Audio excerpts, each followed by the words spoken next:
Alright, Shalom. First and foremost, I want to give all praise and glory be to Yahweh, 𝐏𝐫𝐸𝐻𝐿 𝐈𝐬𝐫𝐚𝐞𝐥.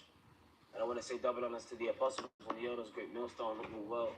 And blessings to the hopeful elect out there, listening and learning, teaching this word in sincerity and truth. And the hope that we may edify and feed the lambs of Yahweh Shai, especially in these last days. And we are definitely in the last days. Look at that on the sign. It's hope that keeps us here. It's hope.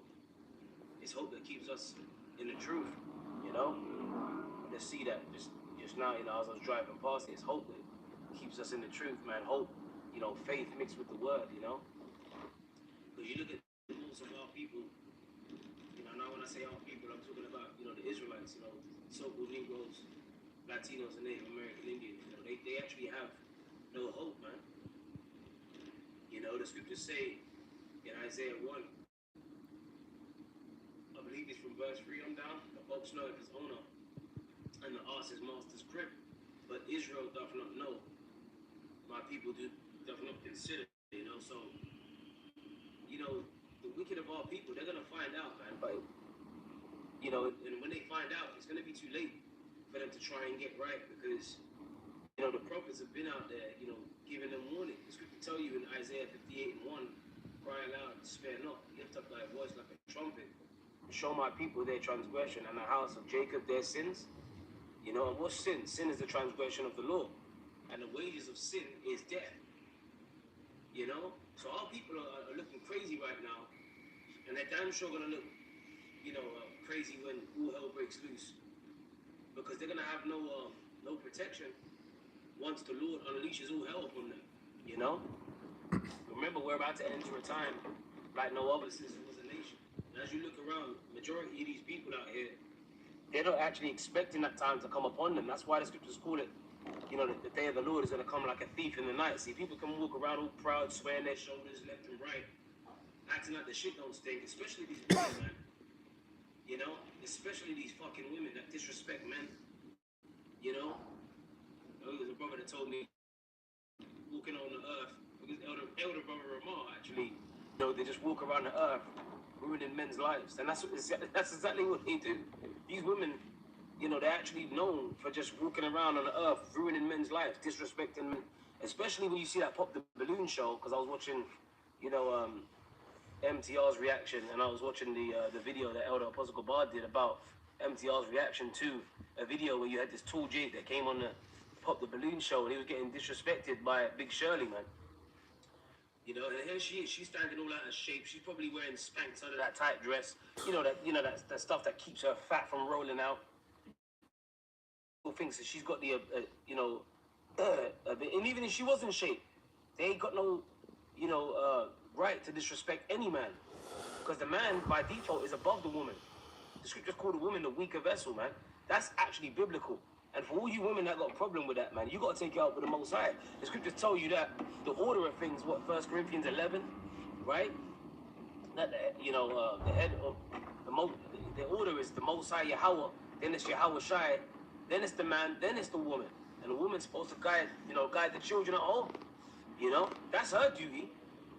The woman is nothing but an incubator, man, for the babies, right, that get planted in there by the man. Right? Yeah, what Elder Apostle 𝐸𝐻 said years ago, a woman ain't nothing but a pair of shoes, man. You try you like one pair of shoes one day, and you try, and that's another thing. A man can have multiple women, right? All you people that got a problem with that, what about our forefather? Was it Jacob?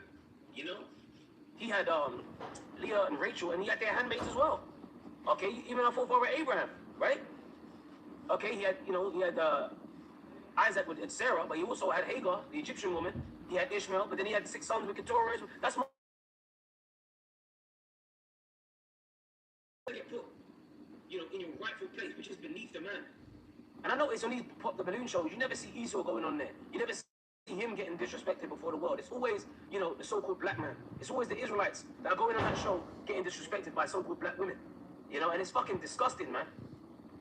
You got no self-esteem. And what's going on with you, Jake, man? What, you didn't get enough attention when you were growing up, man? You was raised by the so-called black woman. You were told that you ain't shit your whole life. You look like your dad. You know what I mean? She done got kicked your dad out the home. You know what I'm saying? because of that feminism, which that's Esau. He's given these women so much power. But the scriptures tell you this. Jeremiah 31:22, I believe it is, right? The Lord have created a new thing in the earth, that a woman shall compass a man. Which, when you look up the word compass, it means to go around the man's authority, basically, you know? Because what do you do with a compass? You know, you have the point on one end and you have the pencil on the other, and you draw a perfect circle with it, right? So these women are compassing, you know, men's authority, man. And it's our God-given right, to be up above you women. And it's just a fact. It's just a fact, man. And you got women out here openly disrespecting men, right, that are over you, and it's their God-given right. Like, even when you look up in the history, when you had King David, and he was dancing before the Lord, right? And you had Saul's daughter, what was it, 𝐏𝐫𝐸, I believe her name was, right? And she was, you know, mocking King David because he was dancing, and he was getting down, man, like James Brown. You know, he was getting down because, you know, he got the Ark of the Covenant, you know, and pretty much, you know, King Saul's daughter was mocking King David, man, you know? And because she mocked him because he was dancing, you know what I'm saying? You know, pretty much she remained childless, man. She remained childless. You know, that was her punishment, man. She didn't bear no children because she was disrespecting King David. So now, how much more so, right, in this time, the levels of disrespect have reached all-time high, man. If women, right, could be disrespectful then, and things were a lot more in order back then, you know, where you know, women, like, hey, Elder Apostle 𝐏𝐫𝐸 was even mentioning about Miriam, how she disrespected Moses, and guess what? The Lord played there with leprosy, man, just for coming up against Moses. Didn't do nothing to Aaron, right? But Moses, right, he was getting disrespected, right, by Miriam, and, you know, she got put out into the wilderness, man, for 7 days with the curse of leprosy. Right? It shows you, you know, that leprosy is a curse.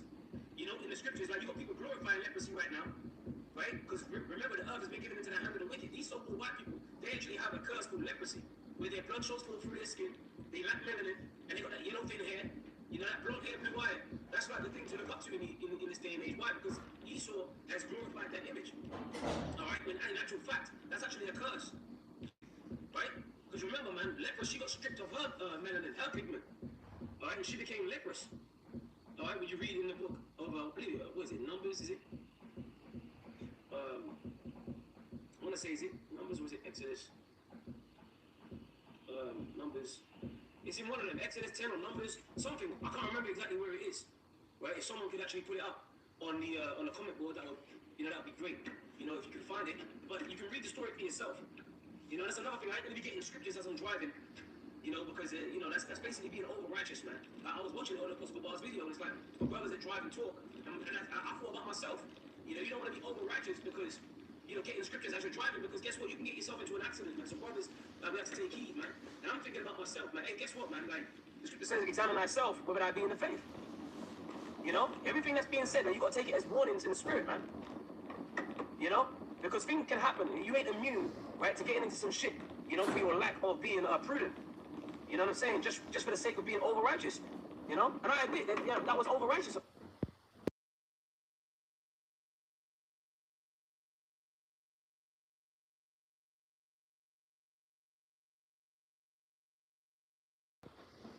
Me to be able to, okay, in scriptures as I'm driving, right? And the thing is, if you really got to get the scripture, which I might even do in a minute, when willing, I'll just pull over, you know, real quick and get the scripture. You know, if I can't remember it off the top of my head, right? And then I'll get it. Or I'll just say, like I just said now, I request anyone to find the scripture and put it up, you know, on a comment board. Because guess what, man? We're a body. And the thing is, if you sincerely believe, then you're really going to want to find the scripture out for yourself for edification. Because this is about edification. This ain't about entertainment. You know? It's about edification, man. You know, it's about us. You know, the word edify means to build.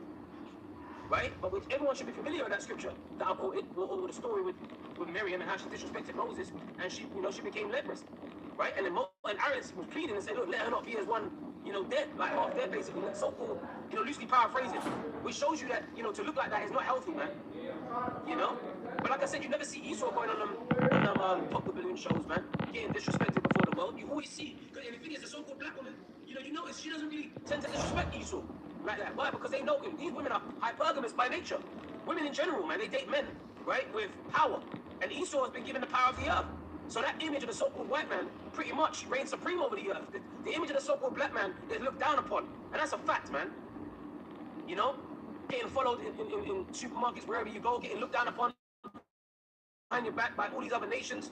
Right? And you really can't blame them because look at our people. They're acting stupid all over social media, man. Every time you go on a social media platform, whether it's Instagram, TikTok, right? You see Jay acting a damn fool. Even Dave Chappelle with the Saturday Night Live. You know, when he did that skit about the Pop the Balloon show. Jake is looking crazy out here. You had that, you know? You had the skit with the Jake coming out looking like he just dived into a fucking bathtub full of cocaine in nothing but his drawers on the Pop the Balloon show. Ah, it's crazy as hell. It's just like, I don't know if that Dave Chappelle could have been, you know? Might not have been. But he was definitely in there with a pip jacket and that, whatever. You know what I'm saying? And it's just like, man, our people are just looking crazy, man. You don't see Esau doing that. You don't see Esau openly disrespecting himself, right, for clout. You know? You don't see Esau going on and pop the balloon shows, right? And it's all for clout, and it's all about his platform for so-called black women, really for black women to disrespect the so-called black man. That's what it's really about, right? Demons. See, that's another reason you got to watch these demons on these roads, man. And brothers definitely pray. Every time you leave, right, to get to your next destination, we got to pray, man. And what was it? It was MC Hammer. We got to pray just to make it today. And that's another thing. We got to pray even more, man, because things are about to turn up. You know, I did a lesson yesterday at driving talking about the left-hand side. You know, one side turns up, so is the other. So, hey, we got to turn up too, man. You see that brother's beautiful testimony, you know, that dream that he had, all right, or vision, you know, dream/vision of some brother that just didn't make it, man, and that terrified the hell out of me, you know, because he said that you had, you know, the apostles, you know, he said that if they were lining up, that the apostles were pretty much greeting brothers. They'd either greet brothers and salute them and give them a kiss on their hand, or you wouldn't be able to get that. And if you didn't get that greeting from the apostles, and you had to get the approval of all the apostles, or you weren't making it through, you know. And I mean, he was saying a lot, man. There was a lot in that dream, man, that vision. And he was saying that certain brothers were trying to plead their case because they weren't getting the blessings from the apostles to make it through, to await the greeting from Yahweh Shai, you know. And you know, that's terrifying, and that should inspire fear, man. That should inspire fear. The scripture says the fear of the Lord, right, is the beginning of knowledge, you know. Loosely paraphrasing, right? Proverbs 1:7, I believe you can find that scripture, right? So fear in the Lord is very, very important. You know what I'm saying? Because when I heard that brother's testimony, man, I was just like, yo, like I pray that I'm one of those men that actually, you know, does make it, and you know, you don't want to be proud in this truth, thinking that you got it, man. Like we're always, like Elder 𝐏𝐫𝐸𝐸 said years ago, you always want to be like a cat on a hot tin roof. You know what I'm saying? Like never thinking that you got it, because at the end of the day, you know, the fear of the Lord is a good thing. You know, it's supposed to keep you in line. It keeps you examining yourself, keeps you from getting proud, and especially now. But you know, you got the Passover coming up. You know, right? The Passover is coming up, and around this time, you got that time of spring cleaning. You know, you got brothers that will fall out of the truth, get kicked out. You know, or before, during, and after the Passover. Right? And that's getting to the point now where it could be any time in the so-called, you know, in the so-called New Year, any time down the line, anyone can get, you know, suspended, kicked out, whatever. So we gotta be very, very careful, man. You know how we move these times, especially that we're at the end. You know how we conduct ourselves, but we gotta be more and more circumspect in these last days, because things are happening, things are opening up out here. You know, Esau is looking to do some shit this year, man. Right? Trump just got that presidency, you know, and they just got inaugurated and that, whatever. All right, and he was talking about planting the American flag on the planet Mars and that. I believe Mars goes back to God of War, you know. So hey, you never know. They could institute martial law this year, put curfews in place and that, whatever. Right? Little ways to major crisis. Remember, you know, we're not supposed to be ignorant of Satan's devices, right? Because Esau's got that. You know, he's gonna come forth with many methods of chaos, right? And also have the solution conveniently, right, to push these draconian measures. And we know that they're willing to push these draconian measures because they already have done. Hey, when they had the pandemic, man, people were in lockdown. That was draconian. People, they were telling you couldn't leave your house. That was draconian, right? Telling you where you can and can't go. And that was the scripture. What the scripture says, a man shall desire to go into a sea and shall not be able. 2 Corinthians 15 and 17. That was draconian, man. So things are gonna get more and more draconian, right? Having people line up to take the poison. You know, telling the people that pretty much. You know, if you didn't get the stabbing jab, you know, you weren't able to enter, you know, certain supermarkets and you have to show your QR codes, and it's gonna get to the point where they're gonna have that chip. If you don't have that chip, you definitely ain't able to buy and sell. And the Apostle John was showing that on the Island of Patmos, man. Right? He was actually showing people, you know, taking the physical chip, which is the mark of the beast, spoken of in Revelation 13 and 16, you know? And it goes on to say that no man might by himself say he that had the mark. So this is going to affect people's ability to make transactions, right? And able to get their victuals, you know? And able to get their, you know, their daily bread, so to speak. But you know, as for the elect, the scripture says in Isaiah 65 and 13 on down, my servant shall eat, but ye shall be hungry. So the Lord's going to have a way for his elect to be able to be sustained. You know, again, we're going to be tested. You know, you might go without food for 2-3 days, whatever. You know, but then, hey, that's going to be a test of our faith. Everyone's walk, you know, it's different. Everyone's going to go through different things. Some of us are going to be taken to them concentration camps, get tortured for the word of the Lord, get taken to that room 101. You know, just like they show you in George Orwell, 1984, man. Right? Which was written over here in the UK. And I remember Elder Star saying, hey, the elect in the UK should be tried first. We can't forget about that. I always think about that from time to time. Elder Ramon, he always brings that up. The elect in the UK should be tried first. right? You know, pretty much echoing the sentiment of what Elder Apostle Tahar said years ago, did that video, you know? So them draconian measures, man, they're about to get pushed hot and heavy, man. Okay? Things are about to get crazy out here. All right? And I think one of the brothers had put up an article, right? In, they got these digital passports coming out, or digital ID set to be rolled out, right? You got the digital driver's license set to be rolled out this year. So everything is going digital. Everything is going digital, man. And it's no coincidence that everything is going digital, because guess what? In order to solidify that transition, merging man with machine, or the fourth industrial revolution that they call it, you know, they're going to need that chip. Okay? And that chip is going to, you know, glue everything together. All right? And now, you know, remember, the scriptures say that, Revelation 12:12, rejoice ye heavens and ye that dwell in them, woe to the inhabitants of the earth and the sea. For the devil has come down unto you having great wrath, because he knoweth that he have but a short time. So this is it, man. Right? Buckle the fuck up. Alright? The fear of the Lord, man. Stay circumspect. We're in the last days. Alright? So with that, man, I pray you were edified. To the next time, shalom to the elect.